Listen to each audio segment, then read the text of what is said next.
Novels for ever میں خوش آمدید۔ ناول تیری زلف کے سر ہونے تک، جس کی رائٹر ہیں اقرا صغیر احمد، اس کی یہ 50ویں ایپیسوڈ ہے۔ اور یار میں اس ناول کو ریکارڈ کر کے تھک گئی ہوں، اور پچھلے 2 دن سے میں اس کی ایپیسوڈز ریکارڈ کر رہی ہوں، اور میں نے 30 ایپیسوڈز آلموسٹ ریکارڈ کی ہیں 2-3 دن میں، اور میں تھک گئی ہوں، اور میں کچھ اور ریکارڈ نہیں کر رہی۔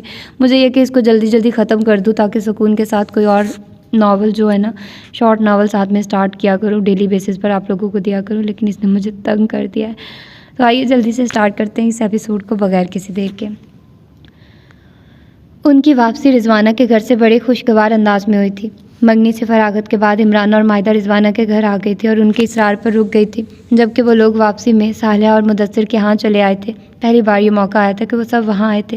صالحہ کی آنکھوں میں خوشی کے آنسو آ گئے تھے، جن کو انہوں نے چپکے سے صاف کر لیا تھا۔ وہ سب بھی صالحہ کی سلیقہ مندیوں، سگر پن کی تعریفیں کر رہے تھے، جنہوں نے صرف ایک ملازمہ رکھی ہوئی تھی اور گھر کے دیگر کام خود ہی سنبھالتی تھی۔ گھر خوبصورتی سے سجا ہوا تھا، ہر گوشے آئینے کی طرح شفاف اور لشکاریں مار رہی تھی۔ یہ بہت غلط طریقہ ہے تائی جان، سب سے مبارکباد وصول کرتا ہوا شاہ زیب زمرد اور صوفیہ کے درمیان بیٹھتا ہوا گویا ہوا، جو اس کا منہ میٹھا کروا رہی تھی۔ بوا بھی قریب ہی بڑا جمان تھی۔ کون سا طریقہ غلط ہے بیٹا؟ زمرد نے پوری گلاب جامن اس کے منہ میں ٹھونستے ہوئے مسکرا کر استفسار کیا۔ آپ اپنی بہو کا منہ میٹھا کروانے گئی اور بیٹے کو نہیں لے کر گئی؟ وہ منہ میں پوری گلاب جامن بھری ہونے کے باوجود جس انداز میں کہہ رہا تھا، اس انداز نے بوا کے ساتھ سب کو مسکرانے پر مجبور کر دیا تھا۔ بیٹا آپ ساتھ جا کر کیا کرتا بھلا؟ زمر نے پھر سے چھیڑا۔ میں بھی منہ میٹھا کرواتا، میرا بھی کوئی حق ہے آپ کی بہو پر؟ بے فکر رہو، لے کر جائیں گے تمہیں بھی۔ آج ہم اس لیے گئے تھے کہ رضوانہ باجی کے دل میں یہی دھڑکا لگا ہوا تھا کہ نامعلوم ہم یہ رشتہ کرتے ہیں یا نہیں، ایک دم کیا جانے والا یہ فیصلہ بعد میں قابل قبول بھی ہوگا یا نہیں، اسی خوف سے انہوں نے ہلکی پھلکی رسم کی بات کی تھی تاکہ بات پکی ہو جائے اور پھر وہ شوکت بھائی کی وطن واپسی پر دھوم دھام سے منگنی کر سکے۔ صوفیہ نے بھی اس کا منہ میٹھا کروایا اور ساری بات کھل کر بتا دی۔ ارے شاہ زیب میاں، آپ بھی کیسی باتیں کرتے ہیں؟ بھلا کوئی لڑکا جاتا ہے لڑکی کا منہ میٹھا کروانے؟ بڑے ہی جاتے ہیں فقط۔ بوا کی زبان ایسے موقعوں پر لازمی بے قابو ہو جاتی تھی۔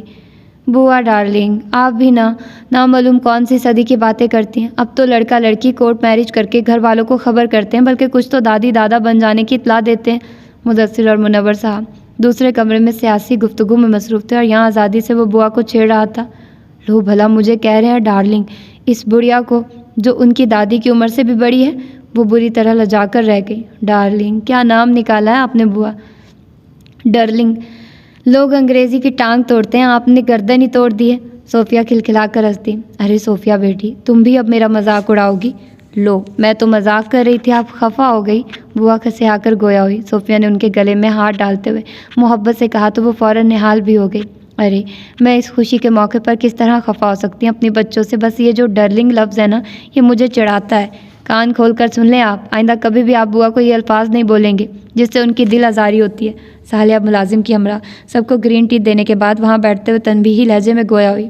جی جناب، آپ کا حکم سر آنکھوں پر، مگر جانے من تو کہہ سکتا ہوں بوا جی۔ وہ مسکراہٹ دبا کر بوا سے ایک بار پھر بھول پن سے گویا ہوا۔ ارے جو بولنا ہے وہ بولیے میاں، میں ہاری آپ جیتے، وہ ہار مانتی ہوئی خوشگوار لہجے میں کہہ گئی۔ یہ ہوئی نا بات، آپ اسی طرح ہنستی مسکراتی رہا کریں، اور آپ جیتی ہیں، میں تو آپ سے جیتنے کا تصور بھی نہیں کر سکتا، اس نے سنجیدگی سے کہا تو بوا نے ڈھیروں دعاؤں سے اسے نوازا۔ اتنے اہم موقع پر ہمارے بھائی اور بھابھی صاحبہ کہاں ہیں؟ اس کو اچانک ہی زید اور صدا کی غیر موجودگی کا احساس ہوا تھا۔ وہ ساری رات اس نے بھی ان کے ساتھ جا کر گزاری تھی۔ نوفل کا بخار کبھی کم ہو جاتا تو کبھی پھر تیز ہونے لگتا۔ وہ سوتے میں خود کلامی کا عادی نہ تھا، مگر اس رات خود کلامی کرتا رہا تھا، بری طرح بہکتا رہا تھا۔ وہ عورت اس کے اعصاب پر سوار ہو گئی تھی۔ وہ نیند میں بار بار اس سے مخاطب ہو رہا تھا، کوئی لفظ واضح طور پر سمجھ نہیں آ رہا تھا، مگر اس کے محترم چہرے پر جو پرچھائیاں تھیں وہ نفرت و کرب میں ڈوبی ہوئی تھی۔ ماما کی آنکھیں مسلسل نم تھیں، وہ اس پر قرآنی آیتیں پڑھ کر پھونکتی رہی تھی۔ امینہ بی بی ان کے ساتھ تھی۔ نوفل کی حالت ان کی بھی آنکھیں بھگو رہی تھی، اور انشرا کو لگ رہا تھا ہر سو سناٹا پھیل گیا ہو، خاموشی کسی آسیب کی مانند لپٹ گئی ہے۔ نماز فجر ادا کرنے کے بعد ماما نے امینہ بی کو زبردستی ان کے کمرے میں بھیج دیا تھا۔ انشرا نے بھی ان کے ساتھ ہی نماز پڑھی اور ماما کو کہا کہ وہ آرام کر لیں، ساری رات بیداری میں گزری ہے، پھر وہ پہلے ہی بیماری سے اٹھی تھی۔ ماما فوری تو نہیں، البتہ کچھ دیر بعد وہ دوسرے بیڈ پر لیٹ گئی تھی اور کچھ دیر میں ہی سو بھی گئی تھی۔ آمنے سامنے سنگل بیڈ تھے۔ حال ہی میں یہ نیا فرنیچر لایا گیا تھا۔ درمیان میں بچھے لائٹ گولڈن کلر کے کارپٹ پر میرون کلر سے دیدہ زیب نقش و نگار بنے ہوئے تھے۔ پردے اور فرنیچر اسی رنگ کے تھے۔ نوفل کا بخار کم ہو گیا تھا، چہرے کی سرخی خاصی کم ہوئی تھی۔ وہ اس کے چہرے کو دیکھنے لگی جہاں اس وقت ملائمیت و طمانینت تھی۔ سرد موری و درشتی، غصہ و جنون کی کوئی کیفیت نہ تھی، سکون ہی سکون تھا۔ وہ کرسی پر بیٹھی ایک ٹک اس کو دیکھ رہی تھی۔ یہ وہ چہرہ تھا جو اسے ٹوٹ کر محبت کرتا تھا، دل سے چاہتا تھا۔ تب اس کو اس کی قدر نہ تھی، اب وقت بدل گیا تھا۔ کل تک وہ اس کے پیچھے بھاگ رہا تھا اور آج وہ دوڑ رہی تھی، اور دوڑنے کے باوجود بھی اس کو چھونا ناممکن لگ رہا تھا۔ اس کی پرچھائی کو بھی نہ پا سکی تھی۔ یہ سب اس کے اپنے رویوں کے سبب ہی تھا۔ وہ انہی سوچوں میں گم، نہ جانے کس پل نیند کے چنگل میں جا پہنچی تھی۔ نوفل کی آنکھ کھلی تو وہ کئی لمحوں تک چھت کو تکتا رہا۔ ذہن پر بوجھ ہنوز موجود تھا، جہاں تصور ایک ہی جھلک دکھلا رہا تھا۔ مجھے پہچانا بیٹا؟ میں شبانہ ہوں، آپ کی مما، آپ کی مما، آپ کی مما، آپ کی مما۔ اس کو لگا ہر سمت سے یہ آوازیں آ رہی ہوں۔ وہ ایک دم اٹھ بیٹھا۔ دھڑکن غیر معمولی حد تک بڑھی ہوئی تھی، سانس تیز تیز چل رہا تھا۔ کاش یہ ایک سپنا ہوتا جو آنکھ کھلتے ہی اوجھل ہو جاتا، اور دل یہ سوچ کر مطمئن ہوتا کہ یہ ایک ڈراؤنا خواب ہے۔ اس نے بددلی سے یہ سوچا۔ وہاں اس کی نگاہ کرسی پر پڑی جہاں وہ بیٹھی ہوئی بے خبر سو رہی تھی۔ اس کی گردن ایک طرف ڈھلکی ہوئی تھی، ایک ہاتھ گود میں تھا۔ وہ چند لمحے تک اس کی طرف دیکھتا رہا، بالکل بے تاثر انداز میں۔ اگر کوئی اور وقت ہوتا تو وہ اس پر نثار ہوتا، فدا ہو جاتا، مگر اس پل دل کو سکون نہیں تھا۔ یہی صدائیں گونج رہی تھی کہ جو ہوا وہ نہیں ہونا چاہیے تھا۔ اگرچہ وہ عورت زندہ ہے، مگر اس عورت کو زندگی بھر سامنے نہیں آنا چاہیے تھا۔ جس حق سے وہ سامنے آئی تھی، وہ حق اس نے کبھی ادا نہ کیا تھا۔ آپ؟ انشرا کی آنکھ خود ہی کھل گئی تو وہ سیدھے ہو کر بیٹھتے ہوئے نرمی سے گویا ہوئی۔ کچھ چاہیے آپ کو؟ طبیعت کیسی ہے آپ کی اب؟ وہ اس کو خاموش دیکھ کر فکر مندی سے گویا ہوئی۔ پانی پلاؤ، اس نے ایک نگاہ ماما کو دیکھتے ہوئے کہا۔ چائے لاؤں آپ کے لیے؟ وہ پانی کا گلاس دیتے ہوئے پوچھنے لگی۔ نہیں۔ اس نے پانی پی کر گلاس اس کی طرف بڑھایا۔ آپ نے رات سے کچھ نہیں کھایا؟ دل نہیں چاہ رہا۔ وہ چھت کو گھورتے ہوئے گویا ہوا۔ ہلکا سا ناشتہ کر لیں، شاید آپ نے کل دوپہر بھی کھانا نہیں کھایا تھا۔ انشرا کو اس کی پتھریلی سنجیدگی سے خوف آنے لگا تھا، ساتھ ہی اس کی بھوک کی فکر بھی ہونے لگی تھی۔ سنو، میں نے تم سے کہا تھا یہ گھر میرا بھی اتنا ہے جتنا تمہارا ہے، سو جب مجھے بھوک لگے گی کھا لوں گا۔ کھانے کے لیے مجھے تمہاری پرمیشن کی ضرورت نہیں ہے، نہ ہی آرڈر کی۔ وہ اپنی ماں پر اتارنے والی تلخی اس پر اتار رہا تھا۔ انشرا حق تک سی بیٹھی رہ گئی، تبھی ماما اٹھ کر اس کے قریب آئی۔ صبح بخیر ماما۔ انہیں قریب بیٹھتے دیکھ کر اس کا موڈ بحال ہوا۔ صبح بخیر بیٹے، جواباً وہ اس کی پیشانی چومتے ہوئے بولی۔ شکر ہے اللہ کا، بخار کچھ کم ہوا۔ ساری رات آپ کے تیز بخار نے ہم تینوں کو سونے نہیں دیا، بلکہ میں اور امینہ بھی تو فجر کی نماز ادا کرنے کے بعد سو گئے تھے، جبکہ انشرا نے ساری رات جاگتے ہوئے گزاری ہے۔ وہ اس کا بخار چیک کرنے کے بعد تشکر امیز لہجے میں کہنے لگی، یہ محترمہ سونے کی اتنی شیدائی ہیں کہ چیئر پر ہی سو رہی تھی۔ ارے نہیں، ابھی تھکن کی وجہ سے آنکھ لگ گئی ہوگی۔ میں ابھی امینہ کو ناشتہ لانے کا کہتی ہوں، ناشتے کے بعد آپ بھی آرام کرنا۔ نوفل کو جواب دیتے وہ نرمی سے انشرا سے بولی۔ عمرانہ بیگم جاگ رہی تھی، رات آدھی سے زیادہ گزر چکی تھی۔ آج نیند آنے پر گولیاں بھی ان کی آنکھوں میں نیند دلانے میں ناکام ہو رہی تھی۔ دل پر بوجھ تھا، خواہ مخواہ مدثر سے بھی الجھ پڑی تھی، حالانکہ تہیا کر چکی تھی کہ ان سے اب کسی بھی بات پر بحث و تکرار سے گریز کریں گی، مگر ان کے منہ سے صالحہ کے لیے نکلنے والے توصیفی جملے بھولے نہ بھول رہے تھے، بلکہ بار بار سماعتوں میں گونج کر انہیں زج کر رہے تھے۔ ٹھیک کہہ رہے ہو تم، صالحہ اتنی خوبصورت ہے کہ ایسی عورت کے ہوتے ہوئے کسی دوسری عورت پر نگاہ جا ہی نہیں سکتی۔ ان کے یہ الفاظ محض دکھاوا نہ تھا، ہر لفظ صالحہ کی محبت میں ڈوبا ہوا تھا، اور وہ محبت کی چاشنی ان کے سلگتے دل پر تیل کا کام کر رہی تھی، جس کی بوند بوند نے شعلے بھڑکا دیے تھے۔ وہ رضوانہ کے گھر سے سیدھی گھر آ کر اپنی واحد پناہ گاہ، جو صرف ان کا روم کمرہ تھا، جہاں آتے ہی انہوں نے دروازہ مقفل کرتے ہوئے خود کو بیڈ پر ڈھیر کر دیا تھا۔ تیز روشنیاں بند کر کے وہ ہلکی روشنی پہلے ہی جلا چکی تھی۔ پورے کمرے میں صرف ٹیبل لیمپ کی روشنی تھی، جو اس وسیع و عریض کمرے کے لیے ناکافی تھی۔ اس وقت انہیں روشنیاں زہر لگ رہی تھی، مدثر کی باتیں انہیں بھڑکا رہی تھی، اور وہ اپنے حسن کا صالحہ کی کم صورتی سے موازنہ کرتی رہی، اور ہر بار موازنہ کرنے پر ووٹ اپنے ہی حق میں ملے تھے کہ مدثر کچھ بھی کہے، صالحہ اور ان کی خوبصورتی کا کوئی مقابلہ نہ تھا، کیونکہ خوبصورت عمارت کے کھنڈرات بھی اس کے حسن و رعنائی کا ثبوت دیتے ہیں، اور ان کا حسن ابھی کھنڈر نہ ہوا تھا۔ 50 سالہ عمر کے بعد ہونے کے باوجود وہ خاصی جوان دکھائی دیتی تھی۔ مدثر کی لاپرواہی کے باوجود انہوں نے اپنی اور اپنے حسن کی خوب نگہداشت کی تھی۔ مدثر کی محبت جو کسی شے کی مانند سمندر کی تہہ میں چھپ گئی تھی، اب اچانک ہی آہستہ آہستہ ظاہر ہونا شروع ہو گئی تھی۔ وہ اس محبت میں نوجوانی کے جذبات سے زیادہ شدت تھی. انہیں احساس ہونے لگا تھا کہ انہوں نے مدثر سے بدتمیزی کر کے بہت برا کیا ہے. آج ان کے لیے لہجے میں جو کانٹے ہیں دراصل ان کانٹوں کو اگانے کی خطاوار وہ خود ہی ہیں. ٹھیک ہے میری غلطی ہے تو معافی مانگنے میں بھی مجھے پہل کرنی چاہیے. اگر میں نے معافی نہ مانگی تو وہ تو میری پرواہ بھی نہ کرے گا اور میں اب اس کی جدائی برداشت کرنے کی ہمت ہی نہیں کر پا رہی ہوں. ساری رات سوچ و بچار کا حل انہیں یہی نظر آ رہا تھا کہ مدثر کی محبت چاہتی ہیں تو ان کا ساتھ معافی سے ہی مشروط ہے اور یہ فیصلہ سکون کا باعث بنا تھا کہ وہ معافی مانگ لیں گی. دل کو سکون میسر آیا تو نیند بھی آنکھوں میں سمانے لگی تھی. پھر ان کی بیداری حسب عادت شام تک کی ہوئی تھی. بیدار ہوتے ہی انہوں نے مدثر کو کال ملائی اور معافی مانگی. اس میں سوری کی کیا بات ہے، میں تمہاری فطرت جانتا ہوں. وہ ان کی سوری کے جواب میں استہزائی انداز میں گویا ہوئے. مدثر پلیز، یہ بات بے بات ڈنک مارنا آپ کی بھی فطرت نہیں ہے. پھر کیوں آپ میرے ساتھ زیادتی کرنے لگے ہیں؟ زیادتی؟ تم جانتی ہو زیادتی کہتے کس کو ہیں؟ ان کے لہجے میں چنگاریاں سی اڑنے لگی تو عمرانہ چپ رہ گئی. عزت دار شریف آدمی پر جب بدکرداری و بے وفائی کی کالک مل کر سب کے سامنے ذلیل و رسوا کیا جاتا تو اس کی عزت دو کوڑی کی بھی نہیں رہ جاتی. پھر اس عمل کو کیا کہا جاتا ہے؟ چلو تم ہی بتا دو. میں اس وقت غلط فہمی کا شکار ہو گئی تھی. میں یہ سوچ کر ہی پاگل ہو گئی تھی کہ تم کسی اور عورت کے ہو جاؤ گے، مجھ سے جدا کر دیے جاؤ گے. جدائی کا خوف مجھے دیوانگی میں مبتلا کر گیا تھا اور بے اختیار رونے لگی. اور تم نے سچ مچ جدائیاں خرید لی، محض اپنے شک و شبہ کی بیماری میں مبتلا ہو کر میری اور صالحہ کی زندگی بھی داؤ پر لگا دی. اس کے گھر آئی بارات واپس چلی گئی.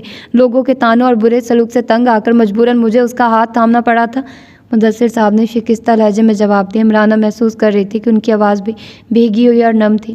تمہارے الزام کو تقویت مل گئی. میں نے صالحہ سے نکاح کر لیا، پھر وہ جگہ چھوڑ کر گلشن میں بنگلہ لے لیا تھا. بہت عرصہ لگا زندگی کی طرف آتے آتے اور صالحہ میرے لیے بہترین لائف پارٹنر ثابت ہوئی. میں ان نیک بیویوں میں شمار ہوتی ہیں جن کی زندگی کا ہر لمحہ خاوند کی خوشنودی اور رضا میں گزرتا. وہ حقیقتاً نیک و صالح عورت ہے. ان کی زبان پھر صالحہ کے لیے پھول نچھاور کر رہی تھی اور وہ زبان دانتوں تلے دبائے خاموشی سے سننے پر مجبور تھی. ٹھیک کہتے ہیں آپ، میں نے جدائیاں خریدی تھی اور یہ سودا مجھے اذیت بھرے نقصان و تکلیف کے سوا کچھ نہ دے سکا. وہ سسکی. اب پچھتاووں سے کیا ہوتا ہے، وقت تو گزر گیا اور گزرنے والا کب واپس پلٹا ہے، خواہ وہ وقت ہو یا انسان. ان کا لہجہ بھی افسردہ تھا اور عمرانہ کو لگا کہیں نہ کہیں وہ ابھی بھی ان کے دل میں موجود ہیں. دل ایک مرتبہ پھر کسی گمان میں مبتلا ہو گیا تھا. 1 ہفتہ لگا تھا انہیں ہاسپٹل سے ڈسچارج ہونے میں. یہ انہیں ہونے والا پہلا ہارٹ اٹیک تھا. طبیعت ان کی ابھی سنبھلی نہ تھی اور وہ پھر سے نوفل سے ملاقات کے لیے بے چین ہونے لگی تھی. وہ اس کی سخت مزاجی و بد کلامی کو بھول گئی تھی. اس کا رویہ، اس کی باتیں برحق تھی. جو کڑوا بیج انہوں نے بویا تھا وہیں کڑوا پھل مل رہا تھا. پلیز میری بات سمجھنے کی کوشش کرو. ڈاکٹرز نے ابھی تمہیں ریسٹ کا کہا ہے. تمہارا دل ابھی کوئی ایسی ویسی سچویشن برداشت کرنے کی قطعی پوزیشن میں نہیں ہے. میں تم کو جانے کی اجازت نہیں دے سکتا. وہ نرمی سے کہہ رہے تھے. آپ اپنا وعدہ بھول رہے ہیں فیضان. شادی سے قبل آپ نے وعدہ کیا تھا کہ آپ نوفل سے ملنے کے لیے مجھے کبھی نہیں روکیں گے. بات کرتے ہوئے ان کا سانس پھولنے لگا تھا. نہیں روکوں گا. میں آج تک اپنے وعدے پر قائم ہوں اور تا حیات قائم رہوں گا. میں نے انکار نہیں کیا. وہ ان کا ہاتھ تھام کر محبت بھرے لہجے میں گویا ہوئے. پھر یہ انکار نہیں تو کیا ہے؟ آپ مجھے میرے بیٹے سے ملنے سے روک رہے ہیں. وہ نرحال انداز میں ان سے ہاتھ چھڑاتے ہوئے بولی. ذرا اپنی حالت تو دیکھو. مجھ سے چند باتیں کرنے میں تمہاری ہارٹ بیٹ بڑھ رہی ہے، تنفس بے قابو ہو رہا ہے. وہاں جا کر خود کو کس طرح سنبھال پاؤ گی؟ نوفل جوان ہے اور جوانی بفر طوفان کی مانند ہوتی ہے. نہ جانے کب اس طوفان کی سرکش لہریں بفر کر سونامی میں بدل جائیں اور سب کچھ تہس نہس کر کے رکھ دیں اور پھر کچھ بھی نہ بچے سوائے آنسوں اور آہوں کے. صرف چند دن صبر کر لو. وہ دلاسا دیتے ہوئے بولی. اب صبر ہی تو نہیں ہوتا ہے، کس طرح صبر کروں؟ وہ تکیے پر سر رکھتی ہوئی بھرائی ہوئی آواز میں گویا ہوئی. فیضان خان نے اپنی کم عمر اور بے حد حسین بیوی کو محبت سے دیکھا جس کے دلربا چہرے سے آسانی سے نگاہیں نہ ہٹتی تھی. کچھ نہیں تو میرا ہی خیال کرو. اب میری عمر تمہیں کھونے کی نہیں. میں کسی صورت تم سے دور رہ کر جی نہیں پاؤں گا، مر جاؤں گا. میں نے زندگی بھر ایسی باتیں سنی، ایسے جملے پر اپنا ایمان برباد کرتی رہی ہوں. اب دل ان جملوں کی صداقت پر یقین نہیں کرتا.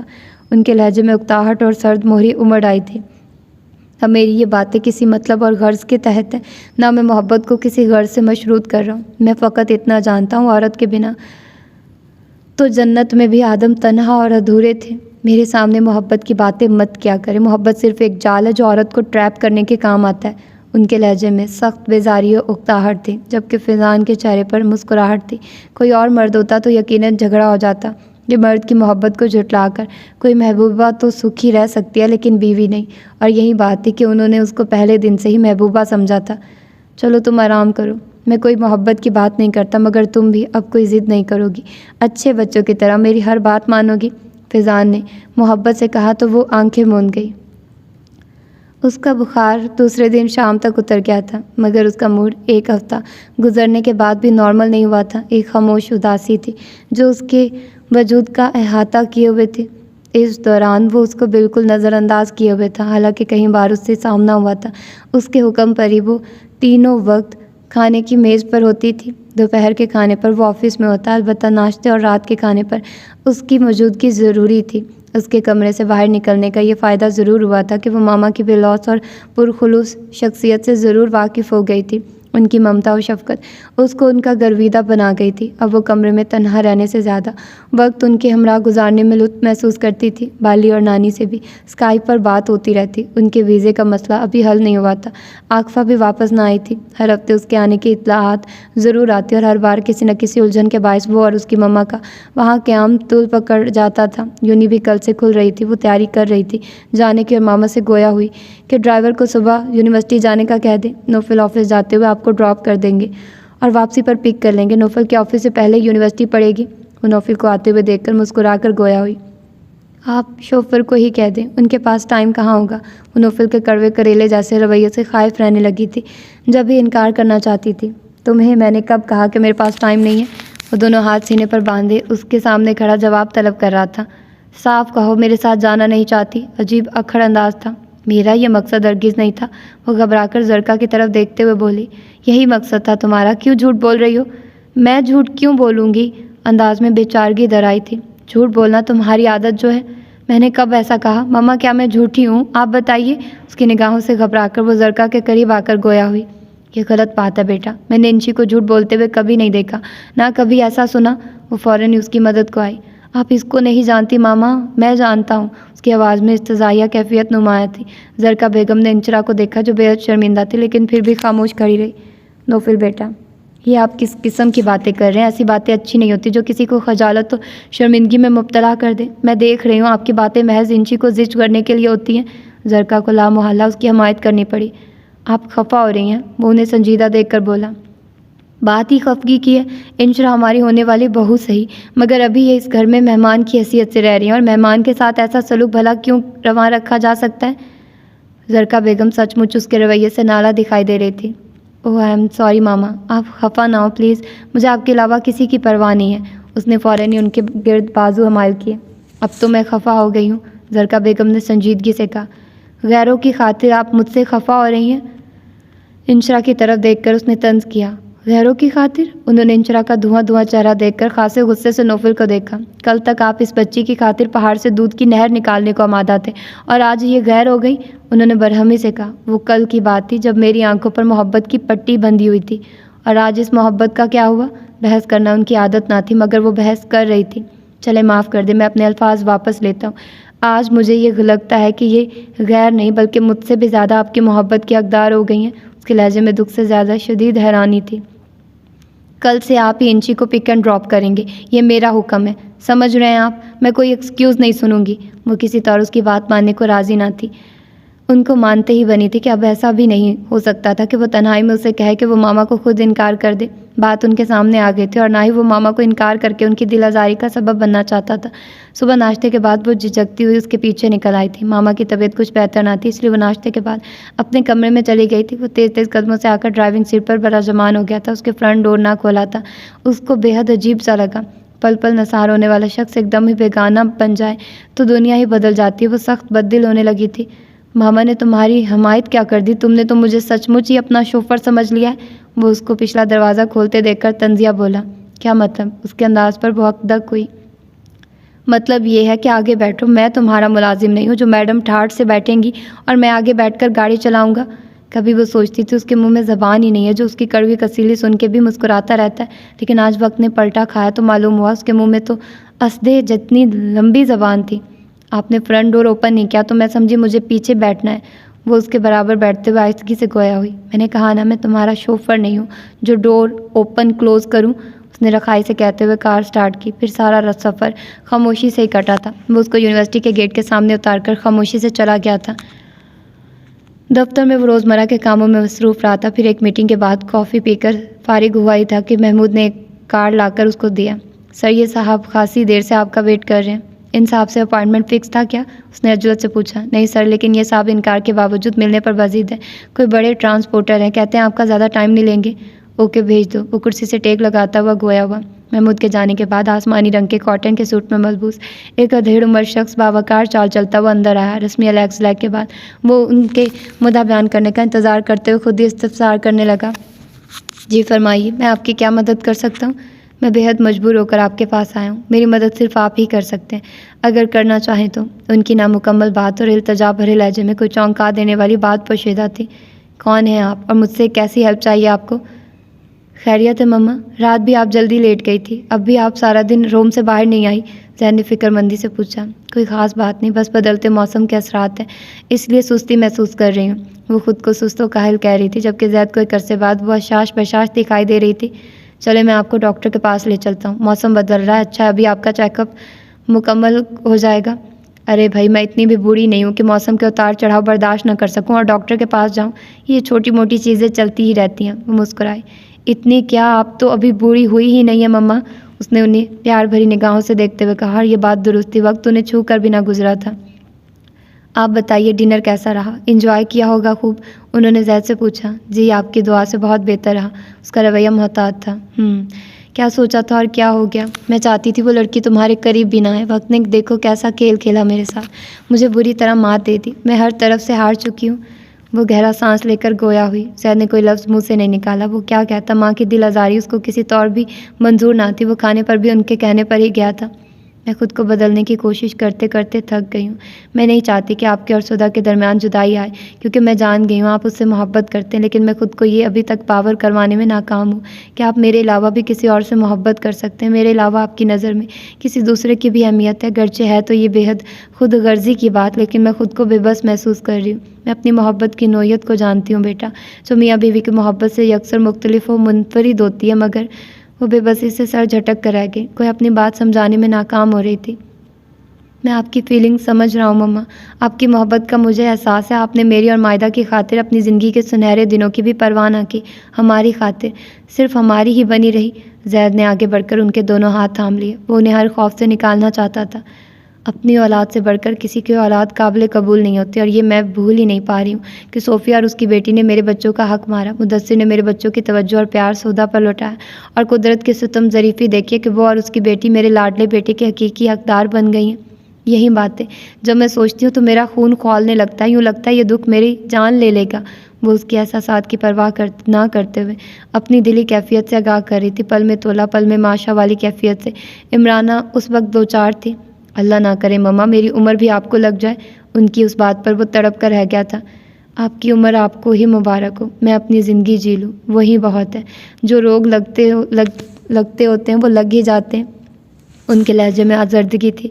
تبھی دروازہ نوک کر کے سدا اندر آئی، اس سے قبل کہ وہ آنے کا مدعا بیان کرتے عمرانہ اس کو گھورتے ہوئے گویا ہوئی۔ اچھا اب نوبت یہاں تک آ گئی کہ تم چھپ چھپ کر ماں بیٹے کی باتیں بھی سنو گی، معلوم کرو گی تمہارے متعلق کیا کیا بول رہی ہوں؟ نہیں دراصل میں تو آپ سے پوچھنے آئی ہوں، کھانا لاؤ یا ناشتہ؟ انہیں خائف دیکھ کر وہ بری طرح بخلا کر بولی۔ معصوم مت بنو میرے سامنے، سب جانتی ہوں کتنے پانی میں ہو تم۔ عمرانہ نے اسے سنبھلنے کا موقع ہی نہیں دیا۔ میں ابھی آئی ہوں، مجھے نہیں معلوم تھا کہ زید یہاں ہیں، اس نے کمزور لہجے میں اپنا دفاع کرنا چاہا۔ عمرانہ کا جارحانہ انداز و لہجہ اسے بخلاہٹ میں مبتلا کر رہا تھا، گرچہ زید سمجھ گیا تھا سودا سچ کہہ رہی ہے، مگر مصلحت کے تحت اس کی حمایت میں ایک لفظ نہیں کہہ سکا کہ قیامت آ جانی تھی۔ جانتی ہوں کتنی سچی ہو تم، ناشتہ لے کر آؤ۔ وہ مسلسل اس کی بے عزتی کر رہی تھی۔ زید گردن جھکائے بے حس و حرکت بیٹھا رہا۔ کچھ دنوں سے وہ ماں کے لہجے میں لچک دیکھ کر خوش تھا کہ دھیرے دھیرے گلیشیئر پگھلنے لگا تھا، مگر انسان کے دل اور برف میں بہت فرق ہے۔ تم کو برا لگا ہوگا، میری باتوں پر غصہ آ رہا ہوگا نا؟ اس کے جانے کے بعد وہ زید سے مخاطب ہوئی۔ یہ آپ کا اور اس کا معاملہ ہے، وہ نرمی سے بولا۔ آپ کا کیا خیال ہے، وہ ہماری باتیں سن رہی تھی یا نہیں؟ انہوں نے زید کے خیالات جاننا چاہے۔ اب کیا کہوں مما، وہ ہچکچا کر گویا ہوا۔ جو سچ ہے وہیں کہو، میں سچ سننے کی عادی ہوں۔ پھر آپ کو یہ بھی معلوم ہوگا کہ سچ ہمیشہ کڑوا ہوتا ہے۔ آف کورس، وہ اس کی طرف دلچسپی سے دیکھ رہی تھی۔ وہ ہماری باتیں نہیں سن رہی تھی کیونکہ اس کی یہ نیچر نہیں ہے۔ اینی ویز، وہ مسکرا کر گویا ہوا، سن بھی لیتی تو ہمارا کیا بگاڑ سکتی ہے؟ زید نے شوخ لہجے میں کہا۔ اوہ ریلی، دل سے کہہ رہے ہیں؟ عمرانہ بھی اس بار شوق ہوئی۔ جی بالکل، وہ احتراماً نگاہیں جھکا کر بولا۔ پھر تو میں نے سدھا کو اپنی بہو بنا کر کوئی غلطی نہیں کی۔ آج رات زرکا بیگم کسی شادی کی تقریب میں مدعو تھی۔ انشرا کھانے پر نوفل کا انتظار کر رہی تھی۔ آج پھر وہ ابھی تک نہیں آیا تھا۔ اس کی طبیعت گھبرانے لگی تھی۔ وہ اس دن بھی دیر سے آیا تھا اور ساتھ ایک ناخوشگوار خبر بھی تھی۔ اس خبر کے زیر اثر کئی دن اس کی طبیعت بے حد خراب اور چڑچڑی رہی تھی اور یہ دن اس پر خاصے بھاری گزرے تھے اور آج بھی وہ ابھی تک واپس نہ آیا تھا۔ شام رات میں ڈھل رہی تھی۔ اس دن ماما نے اسے ڈھیروں فون کروائے تھے مگر آج وہ خواہش کے باوجود ایسا نہیں کر پا رہی تھی کہ جانتی تھی جواب میں اس کا رویہ بالکل پتھر مارنے جیسا ہوگا۔ پھر اس سے کچھ بعید نہ تھا کہ وہ گھر آ کر جھگڑا شروع کر دے کہ وہ کون ہوتی ہے فون کرنے والی، اس کے آنے جانے کا حساب رکھنے والی۔ امینہ بھی ماما کے ہمراہ گئی ہوئی تھی۔ دیگر ملازماؤں کو وہ لفٹ نہیں کرواتی تھی، سو وہ تنہا ہی ٹہل رہی تھی جب بھی وہ بے حد سنجیدہ موڈ کے ساتھ اندر آیا تھا۔ آج آپ نے بہت دیر کر دی، خیریت تو ہے نا؟ وہ بے ساختہ تیزی سے قریب آ کر گویا ہوئی۔ جواباً وہ کچھ نہیں بولا، فقط ایک سخت نگاہ ڈال کر رہ گیا تھا۔ ماما شادی میں گئی ہوئی ہیں، امینہ بھی کے ہمراہ۔ آئی نو، ماما نے انفارم کیا تھا مجھے۔ وہ تیزی سے آگے بڑھتا ہوا بولا، آپ چینج کر کے آئیے، میں کھانا لگوا رہی ہوں۔ میں کھانا نہیں کھاؤں گا۔ لیکن کیوں؟ کھانا میں نے بھی نہیں کھایا، آپ کا ویٹ کر رہی تھی۔ میں نے کب کہا تھا میرا ویٹ کرو؟ میری مرضی، نہیں کھا رہا، وہ غصے سے کہتا دھپ دھپ کرتا چلا گیا اور وہ دیکھتی رہ گئی۔ کتنے روپ ہے تمہارے، ہر روپ پہلے سے زیادہ کڑوا کسیلا، ہر دم ہنسنے والا نوفل کہاں گم ہو گیا؟ یہ نوفل اس نوفل سے بالکل مختلف ہے۔ وہ ہر وقت جان لٹاتا تھا اور یہ ہر دم جان لینے کی بات کرتا ہے۔ کیا کوئی انسان اتنا بھی بدل سکتا ہے؟ وہ سوچتی رہ گئی۔ اس نے کمرے میں آ کر جوتے اتار کر رکھے اور خود ٹیبل پر بیڈ پر چت لیٹ گیا۔ ذہن میں افراتفری پھیلی ہوئی تھی، بے چینی و بے سکونی عروج پر تھی۔ نگاہوں میں بار بار آج آفس میں پیش آنے والا وہی منظر گھوم رہا تھا۔ جی فرمائیے سر، میں آپ کی کیا مدد کر سکتا ہوں؟ اس نے ان صاحب کو دیکھتے ہوئے مہذب لہجے میں اپنی بات دہرائی تھی۔ مجھے فیضان خان کہتے ہیں۔ کچھ دیر توقف کے بعد وہ پھر گویا ہوئے۔ جی سر، ابھی آپ نے اپنا تعارف کروایا ہے اور آپ کا نام میں کارڈ پر پڑھ بھی چکا ہوں۔ آپ کس کام کے سلسلے میں تشریف لائے ہیں وہ عرض کیجیے۔ کام تو بے حد ضروری ہے لیکن سمجھ نہیں پا رہا کہ کس طرح عرض کروں۔ اے سی کی کولنگ میں بھی ان کے ماتھے پر پسینے کے قطرے چمک رہے تھے۔ آپ خاصے کنفیوز دکھائی دے رہے ہیں۔ اس نے ٹیشو باکس سے چند ٹیشو نکال کر ان کی طرف بڑھاتے ہوئے حیرانی سے کہا تھا۔ ایسا کرتا ہوں، کافی آرڈر کرتا ہوں، کافی پی کر آپ کی کنفیوژن ختم ہو جائے گی، پھر ہم ریلیکس ہو کر بات کر سکتے ہیں۔ نہیں، کسی بھی تکلف کی قطعی ضرورت نہیں ہے۔ وہ اس کو انٹر کام کی طرف ہاتھ بڑھاتا دیکھ کر نفیس لہجے میں گویا ہوئے تھے۔ As you wish. پھر بھی ایسا کیا کام ہے جو آپ کہہ نہیں پا رہے ہیں؟ ایکچولی بات یہ ہے کہ میں فیضان خان شبانہ کا ہسبینڈ ہوں۔ ان کے اٹکتے لہجے نے اس کو چونکایا تھا لیکن اس انکشاف نے نوفل کو دنگ کر دیا تھا۔ اس کی نگاہ اس بوڑھے آدمی پر جم کر رہ گئی تھی۔ دھان پان سا وہ مرد جس کے کھچڑی بالوں میں مکمل سفیدی تھی، بھویں اور پلکوں میں بھی سیاہی کا نام تک باقی نہ بچا تھا۔ بالوں کی رنگت اگرچہ سفید تھی لیکن جسمانی لحاظ سے وہ بہت کمزور و لاغر تھا، مگر گفتگو چلن میں وقار و تمکنت تھی۔ جی، مجھے انفارم کرنے کا کیا مقصد ہے آپ کا؟ شبانہ کا نام سن کر اس کا لہجہ خود بخود سپاٹ ہو گیا تھا۔ شبانہ کے ہر فعل کی مجھے خبر ہے۔ کرما صاحب اور آپ کے ساتھ جو انہوں نے سلوک کیا وہ واقعی ناقابل معافی ہے، بلکہ سچ کہوں تو قابل نفرت بھی ہے۔ وہ خود کو سنبھال چکے تھے، وہ قصہ ماضی کا حصہ بن چکا۔ آپ تشریف لے جا سکتے ہیں۔ میں آپ کی فیلنگ سمجھ رہا ہوں لیکن زندگی میں کچھ موقع ایسے بھی آتے ہیں کہ دل نہ چاہتے ہوئے بھی وہ کام کرنے پڑتے ہیں جنہیں کرنے کا ہم سوچ بھی نہیں سکتے۔ آپ ایک عظیم باپ کے فرما بردار بیٹے ہیں اور جن کے والد عظیم ہوتے ہیں ان کی اولادیں بھی عظیم تر ہوا کرتی ہیں۔ دوسروں کو معاف کر دینا عظیم لوگوں کا کام ہوتا ہے۔ ابھی شبانہ کو پلیز، آپ بار بار اس عورت کا نام لے کر مجھے تکلیف دے رہے ہیں۔ بلا شبہ میرے ڈیڈی بے حد گریٹ تھے جو اس عورت کی بے وفائی کو بھی سینے سے لگا کر چلے گئے، لیکن میں بے حد برا ہوں، آپ کی سوچ سے بھی زیادہ برا۔ میں اس عورت کی صورت دوبارہ دیکھنا نہیں تو کیا نام بھی دوبارہ سننا پسند نہیں کروں گا، لہٰذا پلیز کسی بھی بحث کے بغیر تشریف لے جائیے۔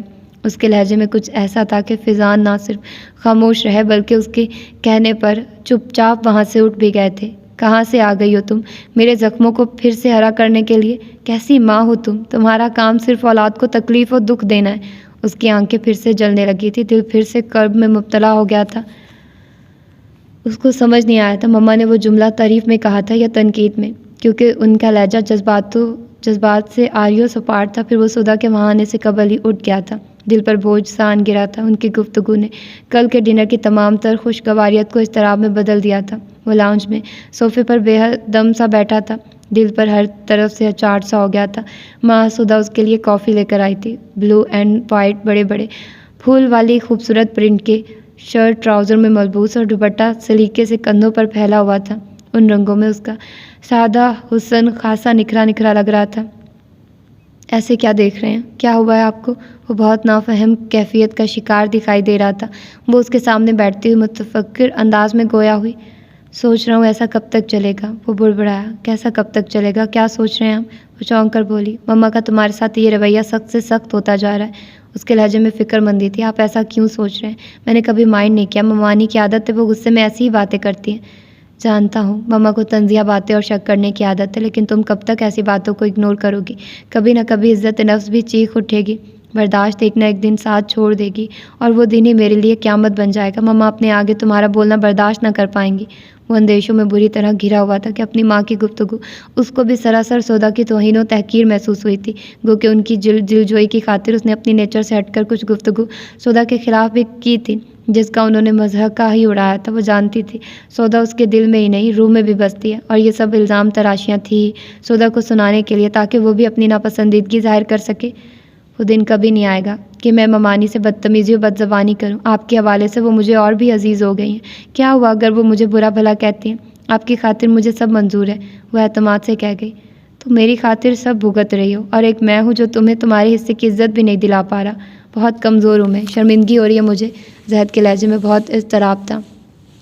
پلیز آپ اس طرح مت سوچیے، یہاں بات مردانگی کی نہیں، رشتے کی ہے۔ آپ ایک بیٹے ہو کر کس طرح ماں کا سامنا کر سکتے، اس کی توقع نہ میں آپ سے کرتی ہوں، اور نہ میں کبھی ایسا ہونے دوں گی۔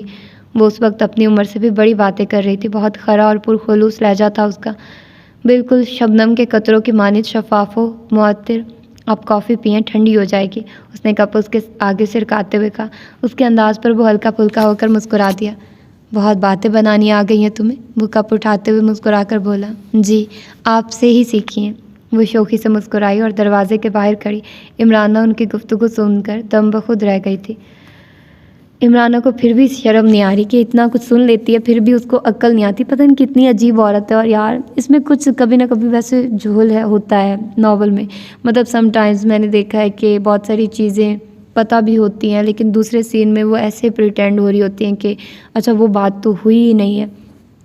تو خیر پتہ نہیں، مجھے نہیں لگ رہا کہ میں نے پہلے بھی اقرا صغیر کے ناول پڑھے ہیں، ان میں کبھی بھی ایسا نہیں ہوتا۔ بہت میچیور رائٹنگ سٹائل ہوتا ہے، کہیں بھی کسی بھی جگہ ایسا کوئی جھول نہیں ہوتا، لیکن اب ایسا ہو رہا ہے۔ سٹوری اوور آل بہت اچھی ہے، تو پھر اس طرح کا پتہ نہیں ایڈیٹنگ کے دوران ہوا ہے یا کوئی اور سین ہے، لیکن کچھ کہہ نہیں سکتے، اب کیا کہا جا سکتا ہے۔ اب سٹوری تو ہے، اب سننا تو پڑے گی، پڑھنا تو پڑے گی، اور میں تو 1000 پیجز پتہ نہیں کیسے پڑھ لیا، اور میری ہمت جواب دے گیا یار۔